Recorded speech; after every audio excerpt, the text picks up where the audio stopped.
Amonimlərlə bağlı bəzi məsələlərə baxaq.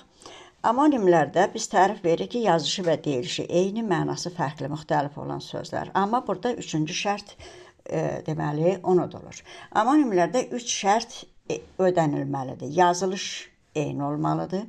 Deyiliş eyni olmalıdır, başlanğıc forma eyni olmalıdır. Bunun ikisi ilə hamı işləyir, üçüncüyə isə deməli ki, diqqət az cəlb olunur və ona görə də üçüncü mənada verilən testlər daha çox çətinlik dərəcəsi olan testlər sırasına daxil edilir.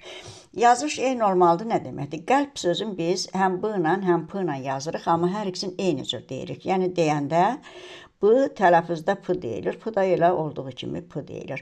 Deyiliş eyni olmasına baxmayaraq yazılışda fərq var. Yəni burada iki şərt ödənilir. Məna fərqlidir, qəlb, ürək, könül deməkdir, qəlb saxta deməkdir, məna fərqi ödəndi. Deyiliş eynidir, bu da ödəndi, amma yazılış ödənmədi. Ona görə artıq biz bunu amonim saymayacağıq. Deyilişi eyni olması nə deməkdir? Deyilişin eyni olması o deməkdir ki, yəni o eyni cür yazılsa da, eyni cür də deyilməlidir. Məsələn, alma sözü burada hər ikisi eyni cür yazılıb, amma alma nə? Bu isim olanda vurğu sondadır. Alma nə et?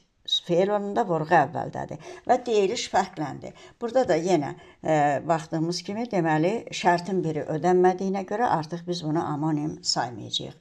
Üçüncü, başlanğıc forma eyni olmalıdır. Bu nə deməkdir? Başlanğıc formanın eyni olması o deməkdir. Biz baxırıq gözlər sözün ikisinin həm deyiliş fərqi yoxdur, həm də yazılış fərqi yoxdur. Deməli, burada iki şərtin ikisi də ödənilib. Amma işləmə məqamına görə gözlər nə sualına cavab verəndə olur isim. Amma nə et, nə edər, nə sualına cavab verəndə olur feil. Deməli, bu fərqli nitq hissəsidir. Onda biz bunun tərkibinə baxırıq.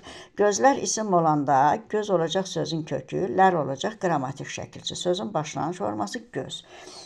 Gözlər nə edər sualına cavab verəndə göz olur kök, lə olur leksik şəkilçi, r olur qrammatik şəkilçi. Sözün başlanğıc forması gözlə.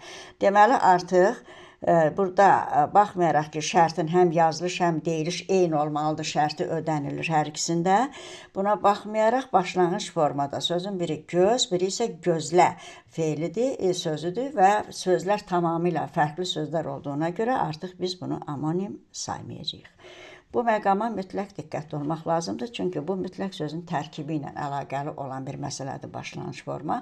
Ona görə bu testlər biraz çətinlik dərəcəsindədir, amma əlçatandır və bu izahlara diqqətli olmaqla bu sualların cavabını tapmaq çətin olmayacaq.